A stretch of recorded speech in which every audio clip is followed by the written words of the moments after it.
बिस्मिल्लाहिर्रहमानिर्रहीम अस्सलामु अलैकुम वरहमतुल्लाहि वबरकातुहू। आज 17 अक्टूबर 2025 है और आज दिन है जुमातुल मुबारक का। आज की ताज़ा तरीन बड़ी खबरों से इस व्लॉग का आगाज करेंगे। सबसे पहले हेडलाइंस आपके सामने रखेंगे। इसराइल अमरीका कलाबाजियां खा रहे हैं। क्या गजा की जंग दोबारा शुरू की जा रही है? हमास बाज आ जाओ वरना हम लड़ने के लिए गजा आ जाएंगे।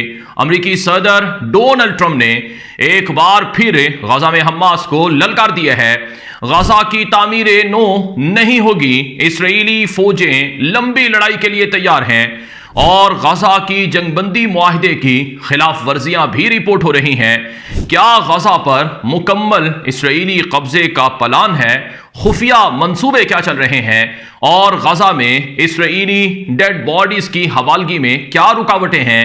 और फलस्तीनियों के साथ क्या सलूक हो रहा है? ये तमाम तर चीजें आपके सामने इस वीडियो में आएंगी।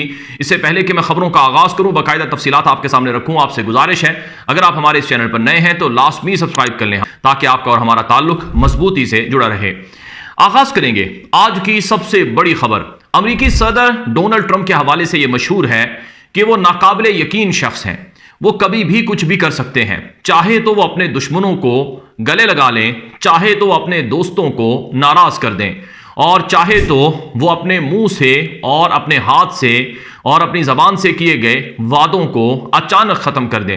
यानी गरगट की तरह रंग बदलने में ट्रंप का नाम मशहूर है।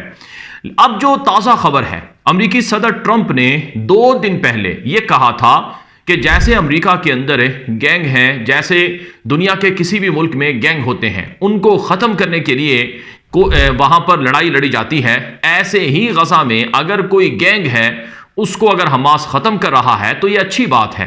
यह अमेरिकी सदर ट्रंप की तकरीबन 2 दिन पहले की यह स्टेटमेंट थी। इस पर इसराइल बहुत नाराज हुआ। इसराइल के अंदर यह बातें कही गई कि ट्रंप इसराइल के साथ मदद करने वाले गजा के लोगों को गैंग कह रहा है और उनको जो हमास की तरफ से फांसियां दी गई हैं उनको जस्टिफाई कर रहा है।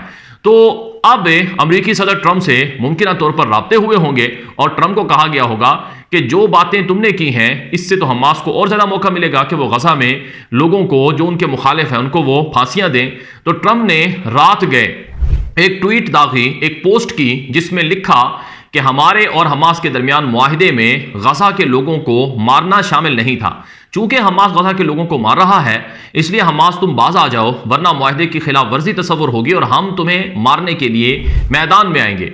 अब जब ट्रंप ने कहा कि हम आएंगे, जब वी का लफ्ज बोला तो इससे फिर यह तासुर उभरा कि मुमकिन तौर पर अमेरिकी फौज गजा में आएगी और हमास से लड़ेगी।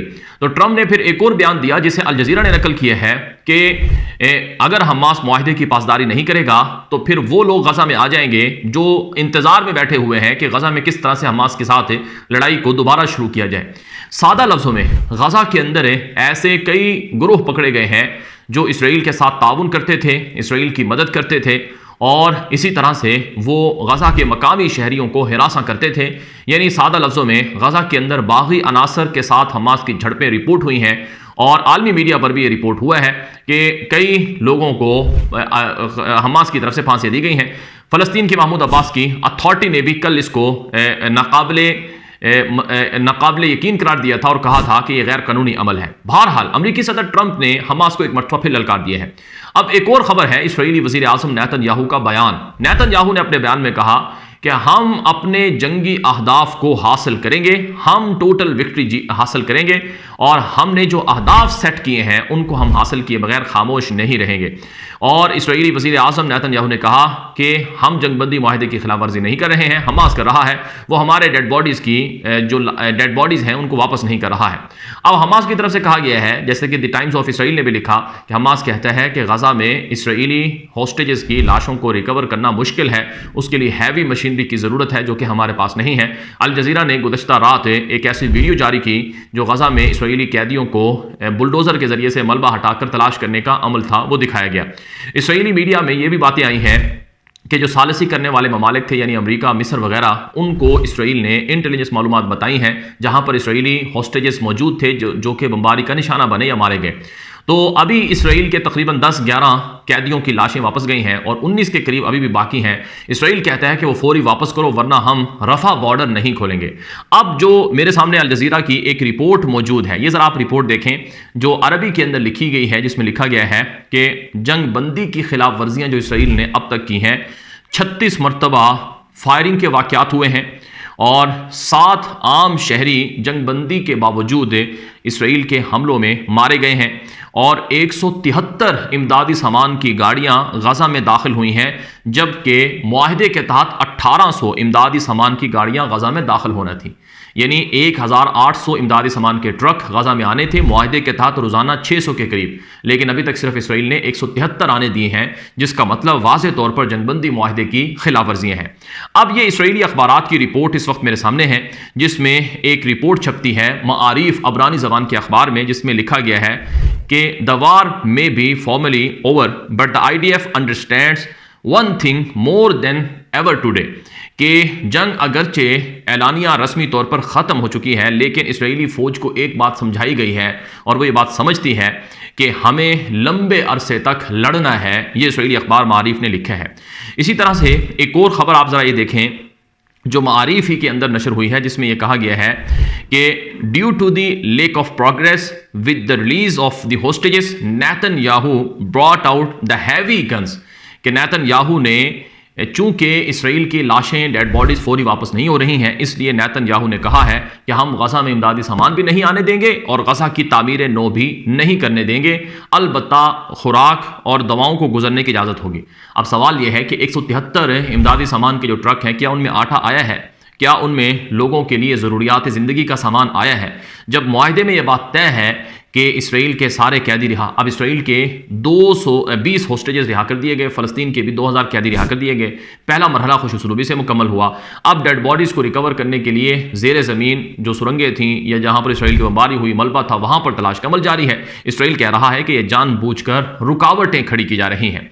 एक और बड़ी खबर इस वक्त मेरे सामने मौजूद है, वो ये है कि गजा की तामीर नो ये इसराइल के लिए एक बहुत बड़ा मसला है, क्योंकि इसराइल नहीं चाहता जिन इमारतों को 5-5 हज़ार डॉलर देकर इसराइल ने ठेके पर तबाह करवाया है वो इमारतें दोबारा बने।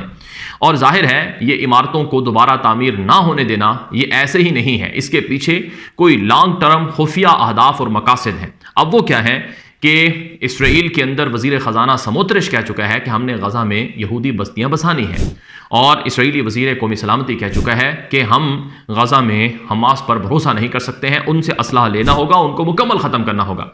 अब गजा की जंगबंदी का जो फ़ेज़ 2 है वो पहले मरहले से बहुत ज़्यादा ख़तरनाक है, जिसमें मुकम्मल तौर पर हमास को असला फेंकना होगा और गजा में हमास को हुकूमत अपनी मुकम्मल तौर पर ख़त्म करना होगी। और ये बात इसराइल की बहुत सख्त तरीन शर्तों में से एक है जिसको हमास मानने को तैयार नहीं है। तो यूं नाज़रीन इकराम, इस वक्त भी गजा में अगरचे 3 दिन हो चुके हैं, आज चौथा दिन है जंगबंदी को, लेकिन अभी भी नताइज कोई अच्छे नहीं हैं। यानी लोगों को आटा तो मिल रहा है, खुराक तो मिल रहा है, इमदादी सरगर्मियाँ शुरू हो चुकी हैं, लोग अपने घरों को वापस लौटे हैं, अगरचे उनके पास घर नहीं है, लेकिन नाज़रीन इकराम जो कशमकश है और जो ख़तरात और ख़दशात हैं वो मौजूद हैं। एक और ख़बर आपके सामने रखेंगे, इसराइल के फ़ौजी रेडियो स्टेशन पर ये रिपोर्ट्स आई हैं कि एक ऐसी गाड़ी जिसमें दर्जनों बंदूकें थीं, कलाशनकोफ थी और मुख्तलिफ़ तरह का असलहा था, और बल्कि एक नहीं 45 छोटी गाड़ियां थी। जी हाँ, 45 छोटी गाड़ियां जो गजा के अंदर है, इसराइल की तरफ से असलहा वगैरह वहाँ के कबाइल को और मुख्तलिफ ग्रोहों को देने के लिए रवाना किया गया था। ये जो काफिला था 45 गाड़ियों का, यह हमास के हाथे लग गया है और हमास ने बागियों को या वहाँ पर इसराइल के हमनवा ग्रुपों को जो असला दिया जा रहा था उस पर कब्जा कर लिया है। ये इसराइली मीडिया की रिपोर्ट है जो टेलीग्राम पर और बाकी जगहों पर नशर हुई है। तो खुलासा कलाम यह है, अमरीकी सदर डोनाल्ड ट्रंप और नेतन्याहू बाहम राब्ते में है और गजा की जंगबंदी मुकम्मल तौर पर इम्प्लीमेंट नहीं हो रही है। यानी जो 20 नुकाती प्लान था उस पर 100% मुकम्मल तौर पर अमल नहीं हो रहा है, और ये बातें इसराइल के लिए और गजा के लिए बहुत परेशान कुन है। अभी ज़रा मेरे सामने एक और ख़बर है, ये ज़रा आप देख लें। इसराइल का एक मशहूर टेलीविज़न है, इस इसराइली मशहूर टेलीविज़न पर एक इसराइल का मुतशद्दद किस्म का जो सहयूनी है वो बैठ कर कहता है कि जैसे नाजी दौर में ये कहा जाता था कि यहूदियों को एक भी यहूदी बचा होगा तो उसको टारगेट किया जाएगा। ये मैं सिर्फ ये बात नकल कर रहा हूँ और ये बात तारीख के अंदर और किताबों में लिखी हुई है। तो वो यहूदी कहता है, जो उस टेलीविज़न पर बहुत बड़ा उनका तज्ज़ियाकार है, उसने कहा कि जैसे नाजियों को यहूदियों के बारे में ये ख़तरा था, ऐसे ही हमें गज़ा के लोगों के बारे में ख़तरा है। जब तक गज़ा पर हमारा कंट्रोल नहीं होगा, जब तक गज़ा में एक भी शख्स मौजूद है, इसराइल महफूज नहीं रहेगा, इसराइल की सिक्योरिटी महफूज नहीं रहेगी। ये आप अंदाज़ा लगा लें, इसराइली टेलीविज़न पर इस तरह के तबसरे और तज्ज़िये हो रहे हैं जो इस बात की दलील है कि गज़ा के लोगों को निकालना ये इसराइल का बहुत बड़ा हदफ है। यानी जिसको एथनिक क्लिनजिंग कहा जाता था, जेनोसाइड कहा जाता था, या फोर्स्ड डिस्प्लेसमेंट कहा जाता था, और गज़ा को मुकम्मल कंट्रोल करना, ये सब चीजें अभी भी इसराइली टेलीविजन पर, मीडिया पर नशर हो रही हैं। और ये टेलीविजन था इसराइल का N12 के नाम से, जो कि सबसे ज्यादा इसराइल में देखे जाने वाला टेलीविजन है। ये अब तक की ताज़ा अपडेट्स थी, मालूमात थी, आलमी मंजरनामे से खबरें थी जो आप तक पहुंचाई गई हैं। मजीद तफसीलात आएंगी, आप हमारे YouTube चैनल को सब्सक्राइब कर लें, आगे नशर कर लें। इजाजत दीजिए। अस्सलाम वालेकुम रहमतुल्लाहि व बरकातुहू।